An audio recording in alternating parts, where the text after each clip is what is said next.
Risk ತಗೊಂಡ್ರೆ high profit ಬರುತ್ತೆ ಅಂತ ತೋರಿಸೋದಕ್ಕೆ ನನ್ನ ಹತ್ರ ಇನ್ನೊಂದು ಉದಾಹರಣೆ ಇದೆ. ಕೇವಲ 2 ದಿನಗಳ ಅವಧಿಯಲ್ಲಿ ಮೊದಲು 25,000 ರೂಪಾಯಿನ ಡೆಪಾಸಿಟ್ ಮಾಡಿ 40,000 ರೂಪಾಯಿಗಳನ್ನ ವಿಡ್ರಾ ಮಾಡಿದ್ದಾರೆ. ಅಂದ್ರೆ ನಿಯರ್ಲಿ 62% ಪ್ರಾಫಿಟ್ ಆಯ್ತು. ಡೆಪಾಸಿಟ್ ಹಾಗೂ ವಿಡ್ರಾಲ್ ಇಲ್ಲಿ ಕಾಣಿಸುತ್ತೆ ನಿಮಗೆ. ಅದೇ ತರ ನಂತರ ಮತ್ತೆ ಜೂನ್ 10ನೇ ತಾರೀಕಿಗೆ 30,000 ರೂಪಾಯಿ ಡೆಪಾಸಿಟ್ ಮಾಡಿದ್ದಾರೆ. ಡೆಪಾಸಿಟ್ ಮಾಡಿ ಇವತ್ತು ಡೇಟ್ ಎಷ್ಟು ಅಂದ್ರೆ 12 ಕಾಣಿಸ್ತಾ ಇದೆ ನಿಮ್ಗೆ. 12 ಇವತ್ತಿಗೆ ಎಷ್ಟಾಗಿದೆ ಅಕೌಂಟ್ ಅಲ್ಲಿ 49,611 ರೂಪಾಯಿ ಇದೆ.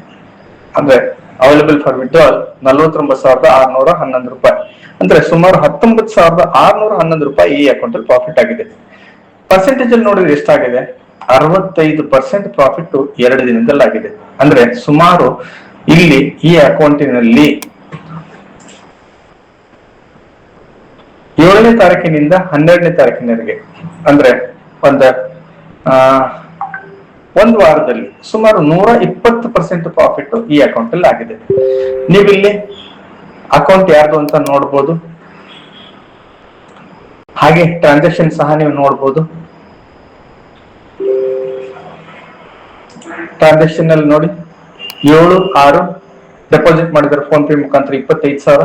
ಅದಾದ್ಮೇಲೆ 9/6ಕ್ಕೆ ನೆಟ್ ಬ್ಯಾಂಕಿಂಗ್ ಮುಖಾಂತರ 40,000 ವಿಡ್ರಾ ಮಾಡಿದ್ದಾರೆ. ಇದು ಪೇಔಟ್ ಅಂದ್ರೆ ಈ ತರ 40,000 ರೆಡ್ ಅಲ್ಲಿ ಬಂದಿದೆ, ಇದು ವಿಡ್ರಾ ಮಾಡಿದ್ದು. ಅದಾದ್ಮೇಲೆ 10/6ಕ್ಕೆ ಮತ್ತೆ ಡೆಪಾಸಿಟ್ ಮಾಡಿದ್ದಾರೆ ಫೋನ್ ಪೇ ಮುಖಾಂತರ 30,000 ರೂಪಾಯಿಗಳನ್ನ. ಈಗ ಈ ಅಕೌಂಟ್ ಅಲ್ಲಿ ವಿಡ್ರಾ ಮಾಡಿದ್ರೆ ನಿಮ್ಗೆ ಕಾಣಿಸುತ್ತೆ ಎಷ್ಟು ಬರುತ್ತೆ ಅಂತ ಹೇಳಿ.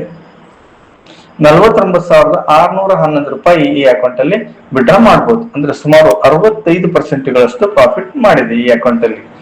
ಇದು ಲೈವ್ ಅಕೌಂಟ್, ನೀವು ನೋಡ್ಬೋದು ಹೇಗೆ ಅಂತ ಹೇಳಿ.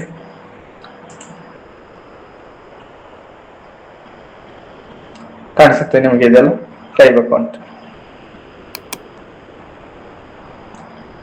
ರಿಸ್ಕ್ ತಗೊಂಡ್ರೆ ಪ್ರಾಫಿಟ್ ಇದೆ ಅಂತ ನನ್ನ ತೋರಿಸೋದು ನನ್ನ ಉದ್ದೇಶ. ಯಾರು ರಿಸ್ಕ್ ತಗೊಳ್ತಾರೆ ಅವ್ರಿಗೆ ಮಾತ್ರ ಪ್ರಾಫಿಟ್ ಆಗುತ್ತೆ.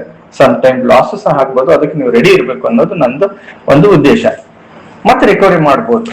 ಆದ್ರೆ ಕಡಿಮೆ ಪ್ರಾಫಿಟ್ ಬೇಕಂದ್ರೆ ಕಡಿಮೆ ರಿಸ್ಕ್ ತಗೋಬೇಕು. ಈ ತರ ಪ್ರಾಫಿಟ್ ಆಗೋದಿಲ್ಲ. ಆದ್ರೂ ಸಹ ಟ್ರೇಡಿಂಗ್ ಅಲ್ಲಿ ಹೊರಗಡೆ ಯಾವುದೇ ಬಿಸ್ನೆಸ್ ಗಿಂತ ಹೆಚ್ಚಿಗೆ ಇನ್ಕಮ್ ಅನ್ನ ನಾವಿಲ್ಲಿ ಮಾಡಬಹುದು ಸ್ವಲ್ಪ ರಿಸ್ಕ್ ತಗೊಂಡ್ರೆ ಅಂತ ತೋರಿಸೋದು ನನ್ನ ಉದ್ದೇಶ ಆಗಿದೆ. ಧನ್ಯವಾದಗಳು. ಈ ಅಕೌಂಟ್ ಅನ್ನ ನಮಗೆ ನಂಬಿಕೆ ಇಟ್ಟು ಮಾಡೋದಕ್ಕೆ ಕೊಟ್ಟಿರುವಂತ ಡೆಪಾಸಿಟರ್ಗೆ, ಇನ್ವೆಸ್ಟರ್ಗೆ ಧನ್ಯವಾದಗಳನ್ನ ತಿಳಿಸೋಣ. ಧನ್ಯವಾದಗಳು ಸ್ನೇಹಿತರೆ.